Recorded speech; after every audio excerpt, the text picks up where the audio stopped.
मुंबईमध्ये कबुतरांसाठी लोक हातामध्ये शस्त्र घेण्याची गोष्ट करत आहेत.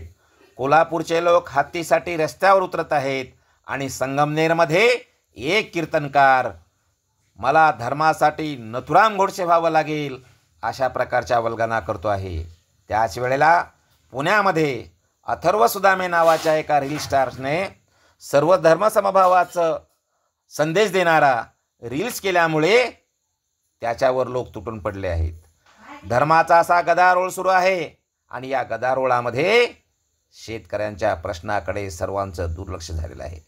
यावर्षी पावसाच्या अनियमिततेमुळे शेतकरी उद्ध्वस्त झाला आहे. जर शेतकऱ्यांच्या प्रश्नाकडे लक्ष नाही दिलं तर शेतकरी सामूहिक आत्महत्या करतील. हा सरकारला, सामाजिक कार्य करणाऱ्या कार्यकर्त्यांना आणि विरोधी पक्षांना सावध करण्यासाठी मी हा व्हिडिओ केलेला आहे. रामकृष्ण हरी. मी श्यामसुंदर सोन्नर. आज मी महाराज म्हणालेलो नाही, कारण आजचा व्हिडिओ मी महाराज म्हणून करत नाही आहे. यापूर्वी या चॅनलचं उद्दिष्ट सांगताना मी वेळोवेळी सांगितलेलं आहे की हे चॅनल मी केवळ आध्यात्मिक विषय मांडण्यासाठी नाही, तर शेतकरी, संविधान आणि अध्यात्म याच्यासाठी हे चॅनल काढलेलं आहे. आणि आज चॅनल काढल्यापासून आज पहिल्यांदा मी शेतकऱ्यांच्या प्रश्नाविषयी बोलणार आहे. आणि म्हणून शेतकरी म्हणून बोलत असल्यामुळे मी आज माझ्या नावापुढे महाराज लावलेले नाही. असेच विषय वेळोवेळी घेऊन मी इथे येणार आहे. आपण सर्वजण सोबत आहात. अनेक जणांनी चॅनलला सबस्क्राईब केलेलं आहे. अनेक जण याचे व्हिडिओ लोकांपर्यंत पोहोचवतात, लाईक करतात आणि काही कॉमेंट्स करून योग्य सूचनाही करतात. आजचा व्हिडिओ मी अत्यंत उद्विग्न अवस्थेमध्ये करतो आहे. खरं तर प्रबोधन चळवळीमध्ये काम करत असल्यामुळे कीर्तन, व्याख्यान, प्रवचन, कवी संमेलन या निमित्तानं महाराष्ट्रभर फिरावं लागतं. आणि तरीही जी 10-12 एकर शेती आहे सगळी कोरडवाहू आहे. ती कोरडवाहू शेती जमेल तसा करतो आहे. मी करतोय म्हणण्यापेक्षा माझी पत्नी कांताबाई सोन्नर हा सगळा शेतीचाच नव्हे तर संपूर्ण संसाराचा गाडा आपल्या खांद्यावर वाहते आहे. आणि म्हणूनच मला या प्रबोधन चळवळीमध्ये काम करता येत आहे. परंतु ज्या वेळेला मी घरी असतो त्या वेळेला मी शेतीची जी काही कामं असतील ते कामं करण्याचा प्रयत्न करतो. यावर्षी उन्हाळाभर पाऊस झाला. संपूर्ण मे महिना पावसाळ्यासारखा पाऊस पडत राहिला. आणि त्या जून महिन्यामध्ये 7 जून आला की मृग नक्षत्रामध्ये आपण पेरणी करून घेऊया असा विचार सर्व शेतकरी करत होते. विशेषतः मी मराठवाड्यामधल्या त्यात बीड, उस्मानाबाद, लातूर या जिल्ह्यातल्या शेतकऱ्यांचं प्रतिनिधी म्हणून आता या ठिकाणी बोलतो आहे. तर मे महिन्यामध्ये संपूर्ण पाऊस झाला. जून महिना सुरू झाला की आपण पेरणी करूया असा विचार संपूर्ण शेतकरी करत होते.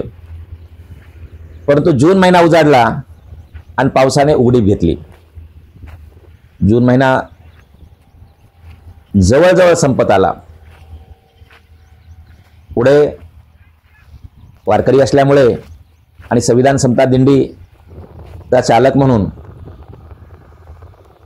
जून महिन्यामध्ये संविधान समता दिंडीची सगळी तयारी, संविधान समता दिंडीचा प्रस्थान सोहळा, यावर्षी संविधान समता दिंडीनिमित्त निर्माण झालेले विविध प्रश्न या सर्वांच्यावर लक्ष केंद्रित असल्यामुळे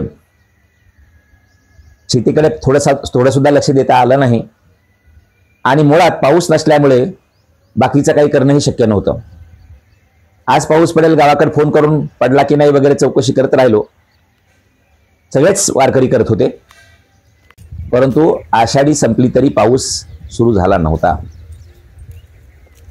जवळपास आषाढी एकादशी 6 जुलै रोजी झाली आणि त्यानंतर जवळपास 7-8 दिवसानंतर पाऊस सुरू झाला. 15-16 तारखेला इतरांच्या पेरण्या सुरू झाल्या. दुर्दैवाने यावर्षी माझी पत्नीही पाऊस नसल्यामुळे, शेतीच्या कामातून थोडीशी उसंत असल्यामुळे तिनंही पंढरीची पायी वारी केली आणि या पंढरीच्या पायी वारीमध्ये तिला थोडं लंग्सला इन्फेक्शन झालं आणि त्यामुळे ती आजारी पडली. मी परळी तालुक्यामध्ये राहतो. परळी वैजनाथ, तिथे वारकऱ्यांचे अत्यंत आधारस्तंभ असणारे, वारकऱ्यावर प्रेम करणारे आणि जवळजवळ गोरगरीब वारकऱ्यांची जी वैद्यकीय सेवा आहे ते मोफत करणारे राजारामजी मुंडे यांच्याकडे काही दिवस उपचार केले. माझी मुलगीही ॲडव्होकेट ज्ञानेश्वरी सोनर तिच्या आईची काळजी घ्यायला 2 आठवडे सुट्टी घेऊन राहिली, पण तिला सुट्टी जास्त लांबवणंही शक्य नव्हतं आणि मुळात तिथल्या उपचाराला नीट प्रतिसादही मिळत नव्हता आणि म्हणून ती आईला घेऊन मुंबईला गेली. इथे पेरणी सुरू झाली आणि पहिल्यांदा मला, म्हणजे दरवेळेला सगळं माझी पत्नी पाहत असल्यामुळे इतकी जबाबदारी नव्हती, पण पहिल्यांदा ती नव्हती पेरणीला. आणि मग मजूर पाहण्यापासून, बियाण्याची सिलेक्शन करण्यापासून, खताचं निवड करण्यापासून हे सगळं आणि पुन्हा शेतीसाठी लागणारे सर्व जे काही इतर साधनं आहेत ते शोधण्यामध्ये खूप माझी धावपळ झाली, परंतु ती पेरणी पूर्ण केली. प्रबोधनाचं काम सुरूच होतं. पेरणी साधारणतः 17, 18, 19 दरवर्षी खरं तर कापूस खूप लावत असतो, पण यावर्षी आपल्या सर्वांनाच माहिती आहे की कापसाला खूप मेहनत घ्यावी लागते. इथे सारखं शेतावर थांबावं लागतं आणि म्हणून यावर्षी पत्नीची तब्येत बरी नसल्यामुळे आणि मला प्रबोधनासाठी बाहेर फिरावं लागत असल्यामुळे आपल्याला जास्त लक्ष देता येणार नाही, म्हणून जास्तीत जास्त सोयाबीन करायचा असा विचार केला आणि जवळजवळ 12 पैकी 7 एकरमध्ये सोयाबीन पेरलं. उरलेल्या 4 एकरमध्ये कापूस लावला आणि 1 एकर जनावरांसाठी पडीक आहे, अशा प्रकारचं नियोजन करून निघालो. ही व्यथा माझी एकट्याची मांडत असलो तरी हा संपूर्ण शेतकऱ्यांचा प्रतिनिधी म्हणून मी आपल्याशी बोलत आहे. पुन्हा पेरणी कशी झाली, खरं तर त्या थोडक्याच पावसावरती झाली होती. संपूर्ण शेतकऱ्यांच्या जवळपास पेरण्या आटपत आल्या आणि असा काय पाऊस कोसळला, इतका पाऊस कोसळला की जी बियाणं मातीमध्ये घातली होती ती बियाणं जाग्यावर थापटली गेली. लावलेल्या बियाणामधले फार कमी बियाणं उगवून निघाली. सोयाबीन सुद्धा खूप कमी प्रमाणामध्ये उगवली आणि त्याच्यानंतर पाऊस खूप दिवस सुरू झाल्यामुळे त्याला तुटाळ लावणं असताना ती ज्या रिकाम्या जागा आहे तिथे शेतकरी पुन्हा बियाणे लावतो, पण ती सुद्धा संधी फार दिवस पावसाने दिली नाही. मी तर पेरणी झाल्यानंतर पुन्हा मुंबईला निघून गेलो. तिथे काही प्रबोधनाचे कार्यक्रम होते, काही व्याख्यानं होती, काही कीर्तनं होती. श्रावण महिना असल्यामुळे कीर्तनाचीही धावपळ सुरू होती. त्यात पत्नी मुंबईला उपचार घेत असल्यामुळे तिथली सगळी व्यवस्था माझी मुलं पाहत असल्यामुळे तिच्याही बरोबर काही आपण राहावं म्हणून तिकडे गेलो.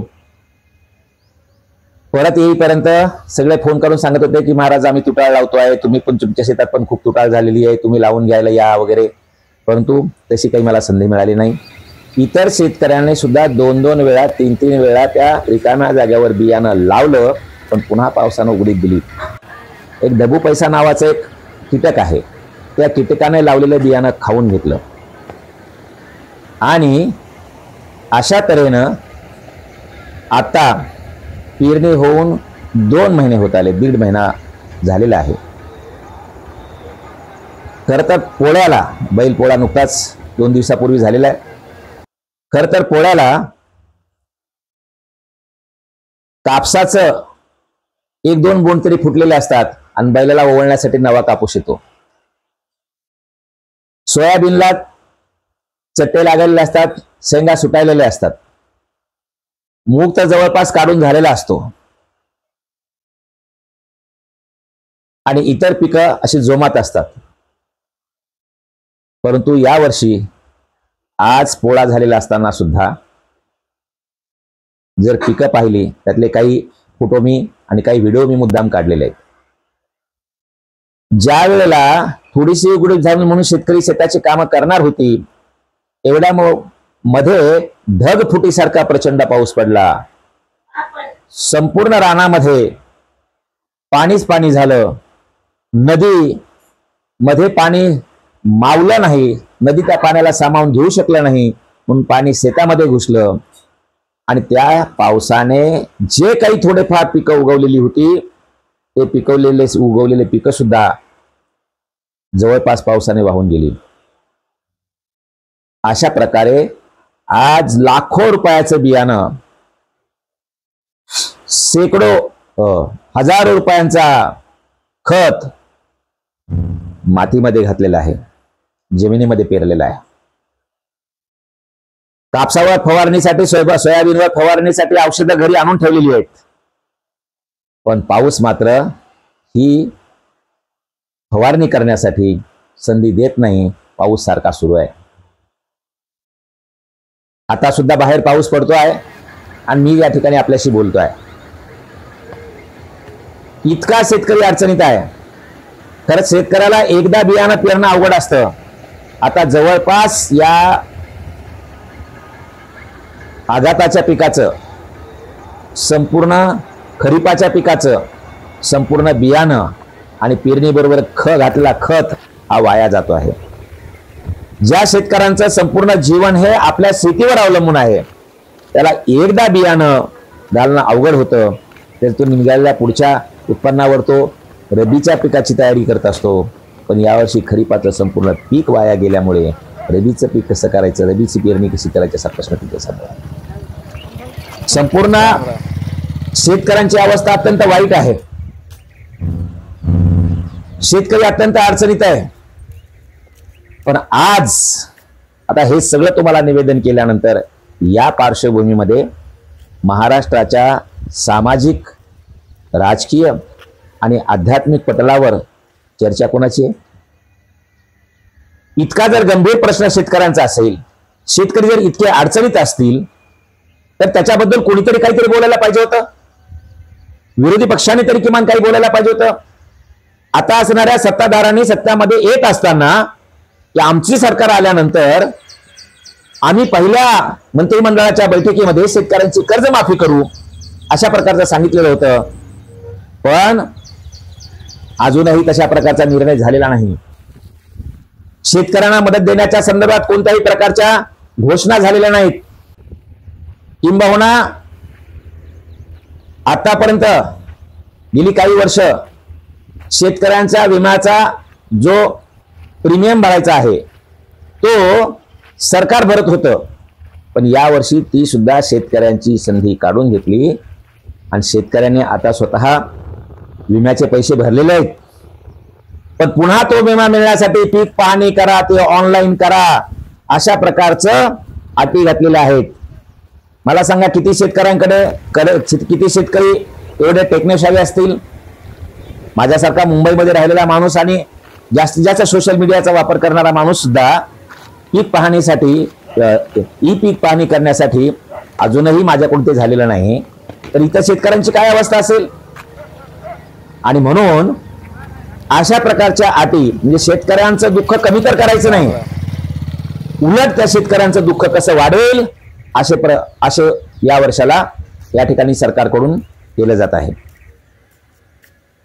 विम्याचं स्वतः भरायला लावलं. आता त्याला ई पीक पाहणी आणि इतर अटी घातलेल्या आहेत. संपूर्ण शेत वाया गेलेलं आहे.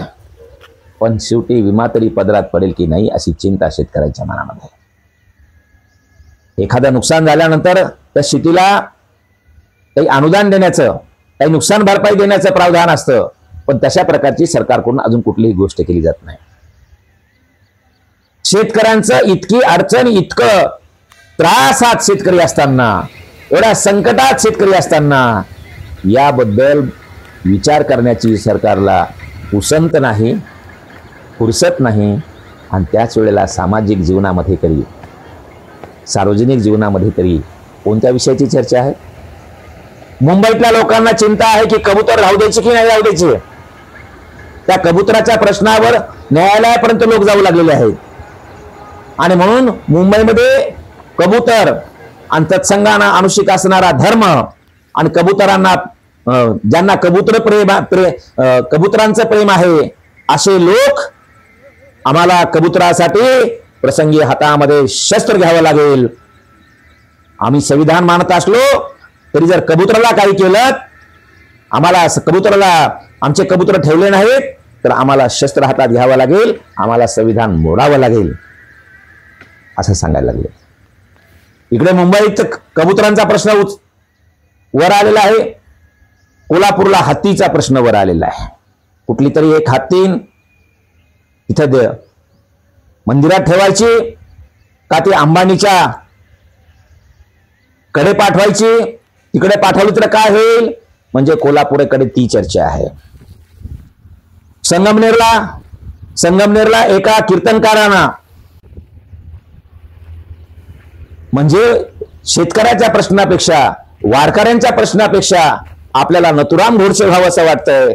अशा प्रकारचा उन्माद कीर्तनकाराकडून केला जात आहे आणि त्याच्यासाठी कीर्तनकाराच्या समर्थनार्थ मोर्चे निघत आहेत. त्यांनी ज्या काँग्रेसच्या नेत्याच्या विरुद्ध बोलले त्या काँग्रेसच्या नेत्याच्या समर्थनात मोर्चे निघत आहेत.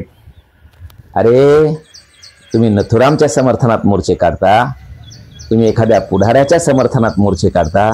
बाबांनो, कधीतरी जरा शेतकऱ्यांच्या प्रश्नावर तुम्ही एक होणार आहात की नाही, हा खरा प्रश्न आहे. आणि याविषयी कोणाच्याही मनामध्ये आता तरी त्या ठिकाणी कोणत्याही प्रकारची आत्मीयता दिसून येत नाही.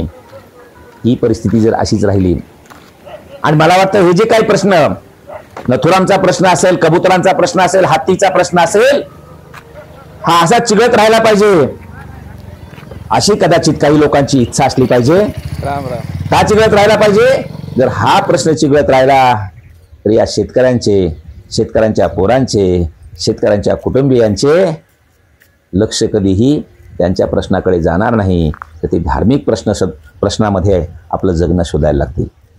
आणि म्हणून विवेकी असणाऱ्या सर्व लोकांना माझी विनंती आहे, विशेषतः सर्व शेतकरी बांधवांना माझी विनंती आहे, बाबांनो तुम्ही जातीच्या नावावर एकत्र येता, बाबांनो तुम्ही धर्माच्या नावावर एकत्र येता, बाबांनो तुम्हाला जात धर्माच्या अस्मिता प्रिय वाटतात, पण सर्वच जाती धर्मामध्ये शेतकरी आहेत.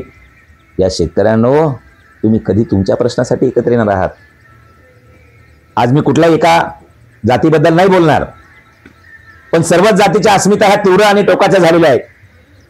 आणि त्या जातीय अस्मितांच्या मध्ये आणि हे सगळे जातीचे असणारे लोक हे शेतकरी आहेत, पण जातीसाठी मरायला तयार असणारे, आपल्या एखाद्या प्रिय जातीमधल्या नेत्यावर काही